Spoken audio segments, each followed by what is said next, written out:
My husband is deeply obsessed with a band. His entire identity revolves around this band, and he has seen them and their various versions over 50 times. Usually I don't mind, but 2 years ago I was in an accident that left me unable to work. Now, I receive a small disability check once a month because of it. He works, but it hasn't been easy with the cost of everything rising so much. My disability check doesn't even cover the full cost of our rent, even though our rent is the lowest in our area. To make a long story short, Dead & Company is made up of what's left of the Grateful Dead, and this is supposed to be their last tour. We live on the East Coast, and he's already visited them twice, which was more than we could manage. But a few days ago, he took out a loan and bought tickets to go see their final show in San Francisco, along with round-trip airfare, hotel, and whatever else he needs out there. The kids and I are left with $10, some spare change, and what feels like a very big disregard for us. School resumes in a month, and both kids need supplies and clothes. I could name 1,000 things we need, things we're going without while money is tight, but this is what he chose to do. We're not going to starve over the weekend, but I don't even have enough money to get them a pizza while their dad is having a great time on the other side of the country, hanging out with his online band fan friends. I understand that this band means a lot to him, and I tried to support that, but I feel like he's crossed a line here. He wouldn't discuss the cost, but when I checked, the basic total for concert tickets, flights, hotels, transport, and food was still about $1,000. It could very well be, and probably is, a lot more than that. I've supported him through a lot, but this weekend, while he's off having fun and leaving us to manage on our own, I'm slowly planning my divorce. I'm acting like everything's okay while I sort things out, but this is the end for me. I'm tired of watering down essentials like shampoo or laundry soap and living off rice and beans, just for him to take out a loan so he can go to a show all by himself across the country. OOP replies to a comment. I wish I could thank each of you personally for the overwhelming support I've gotten here. I really was not expecting this when I posted. Even though I'm dealing with something so messed up, I feel so much better than I did a few hours ago, knowing there are so many decent and kind people out there. So, thank you for that. I truly mean it. As for everything else, divorce is inevitable. He might not be a total monster, and I'm sure on any other day I could have told you 1,000 different good things about him. But this is a huge betrayal, and I just don't see how we're going to come back from it. We're barely making ends meet now, and this one single selfish act of his leaves us thousands of dollars in debt overnight. I'm occasionally capable of small miracles, but pulling money I don't have out of thin air isn't one of them. It's the weekend, so I can't even consider speaking to a lawyer until at least Monday. I wish I could say I'm packing up now, but the reality is I'm stuck here, at least for a little while. The $10 I have in my account doesn't go very far these days. I'll have money again on the 1st, so tomorrow I'll be packing just the essentials and taking them to my friend's house for safekeeping for now. I'll also be calling my landlord to see about having my name removed from the lease agreement. I'm not going to tell my husband I'm leaving yet, though. He's going to return and tell me how wonderful the experience was. He'll tell me how much he wishes I could have been there and how he'll take me one of these days and make it up to me eventually. And I'll smile and play along for the next 2 weeks. I'm not sure where I'm going yet, but I do know I'm not going to pay 3/4 of the rent just to be immediately broke again and have the lights, water, and phone all turned off a few days later because he put us in this financial pit. I hope his social media friends are impressed enough by his presence and Instagram stories to make all this worth it to him. I hate it. I can't even begin to explain how hurt, shocked, tired, and angry I am. I'm also numb. I don't know how it's possible to feel all this at the same time, but here I am. Thank you, though, from the bottom of my heart. And to the handful of people wringing their hands about me being a leech and sucking the joy out of his life. Keep in mind that I worked from the time I was 16 until I got hurt, and there were plenty of times throughout this relationship where I was the main provider. I took care of him during those times because that's what people in relationships do for each other. I'm really sorry that you've never cared enough about anyone else, or had anyone care about you, to understand what I'm going through. I'm receiving disability benefits now because I paid into a system that was designed to help people in situations like mine. I appreciate the offers, I truly do, but if you feel the need to donate to anything, please consider donating to your local animal shelter, food pantry, or a family in need in your community. This post got way more attention than I ever expected, but the kids and I are going to be fine. We're leaving tonight to stay with some friends. Everything is happening so quickly now, it feels almost unreal. Update. I didn't think I would need to update this so soon, but he knows. Someone here decided to share my post somewhere else, and he saw it on Facebook. He's upset that I've made him look bad. I told him that I only talked about the situation without mentioning his name, and if people think poorly of him because of his actions, that's his own fault. I'm so nervous I'm shaking, and I feel like I might throw up. Some friends have offered to help me pack and let me and the boys stay with them until I can figure out something more long-term. Also, please don't try to send me anything or anyone pretending to be me anything. We're in good hands right now, and we're not going to be without what we need. Since this has gotten so much attention today, I decided to let all my friends know what's going on, and they've really stepped up for us, so we're definitely going to be okay. Relevant comments, or Reddit user comments, divorce him. He's shown he doesn't care about you or your children. Anyone that's selfish needs to face the consequences, and the only way to do that is by leaving him. OOP replies. I'm finally starting to see that. He's always been a bit selfish, but it was usually smaller things like spending our last $5 on drinks for one of his family members' birthdays. We were already struggling because his last 2 East Coast shows really put us in a tough spot. He missed work for both of those shows, but we could have managed because he used his paid time off for those shows. But not only did he take out a loan for San Francisco, he has no paid time off left and he's missing 3 days of work, which means his next paycheck is going to be very small and we'll have a new loan payment to make. I'm expecting this to set us back at least 2 or 3 months, but probably more.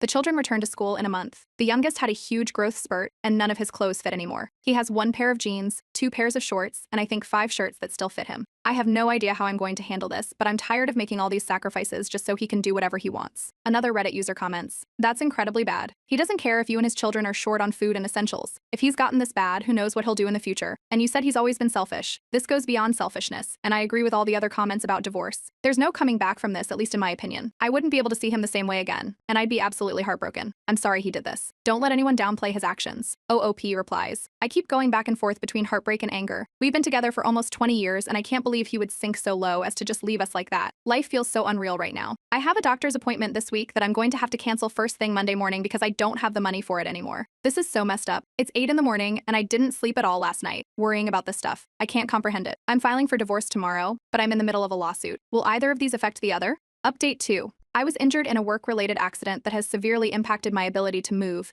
and this process has been incredibly slow. Part of the reason is that my lawyer told me we needed to understand how much I might recover and a lot of other things that take time in doctors. I've been almost guaranteed a fairly large settlement. The issue is I intend to file for divorce tomorrow. I had a pretty solid career before my accident, while my husband jumped from job to job. I was okay with that at the time, but I'm on disability now, and my husband has made a series of increasingly terrible financial decisions that, well, I'll simply say things are bad, and I can't remain married to him anymore. Are either of us entitled to alimony? Will he be entitled to any of this settlement when it comes through? If I collect child support from him, will that affect my other case? I'm calling my lawyer and maybe a divorce lawyer tomorrow if my current lawyer can't handle it. Hopefully he can recommend someone, but I don't know how long it will take to set up a meeting, and I guess I just wanted to ask here first, so I'll have an understanding of what to anticipate. Married for almost 20 years in South Carolina, if that matters. My accident happened around 2 years ago. He has never been my caregiver or anything because I stayed at my mother's house with our children, where she handled most of the caregiving when I actually needed it. Relevant comments. A Reddit user comments, he should not be, but this is something you need to discuss with your divorce lawyer. They will have much more information and the steps you need to take to protect yourself and your children. This is a bit beyond what Reddit can handle. OOP replies, I intend to proceed with that as quickly as possible. I am just very anxious and panicking a little because of course everything escalated over the weekend when all the offices are closed. 9 a.m. cannot come fast enough. Thank you though. Another Reddit user comments, congratulations on moving forward. It is never easy.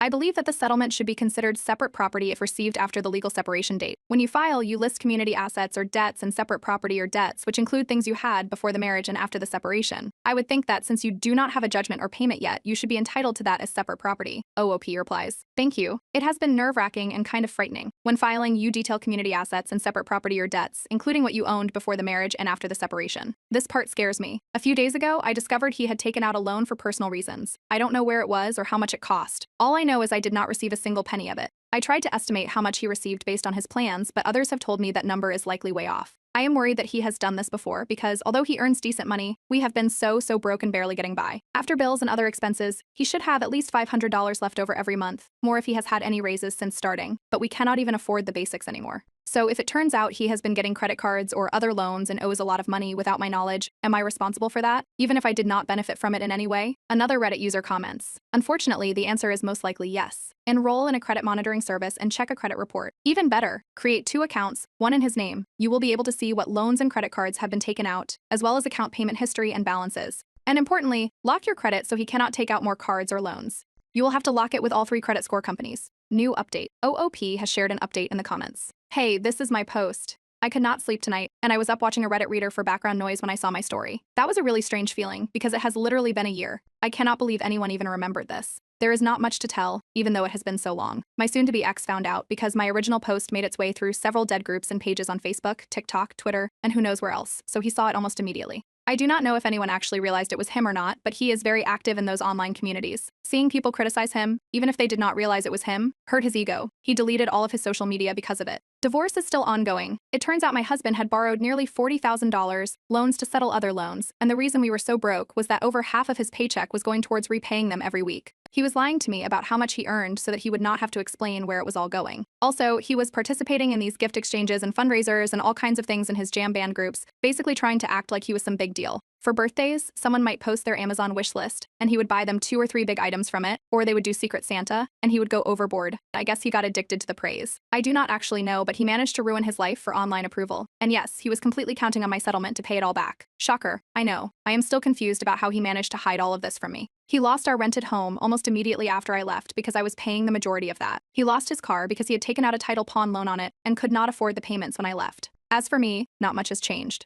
Divorce takes a long time, especially when your difficult partner keeps fighting it. My lawsuit isn't resolved yet, but there was a mediation a few months ago, so we're close, and I won't have to give him any money, and I'm not responsible for his debt. That's my bright side. For now, I'm living in affordable housing with the kids, which is actually kind of nice. I have more money now as a disabled single mother than I had paying rent for my irresponsible husband, who was earning almost $30 per hour and only had to pay basic utilities like electricity, water, and his insurance. It's unbelievable that I can take the boys to see a movie now as an occasional treat and still be able to buy socks, shoes, and toothpaste. When I was with him, he constantly made me feel like he was giving up something huge if one of the boys wanted a soda. He hasn't even seen the kids since March, but they hardly seem to notice. It's a little sad, but I'm glad they're not upset about it. So that's where I am. I know it's not much of an update, but these things move very slowly in South Carolina. If anyone reads this, please don't message me. I stopped responding to messages when I started getting a flood of creepy men offering to help me in exchange for favors, and others telling me I should have died, I'm a burden on my poor helpless husband, I'm a drain on society, all that awful stuff, and I stopped reading them. Much love and appreciation to those who have been supportive.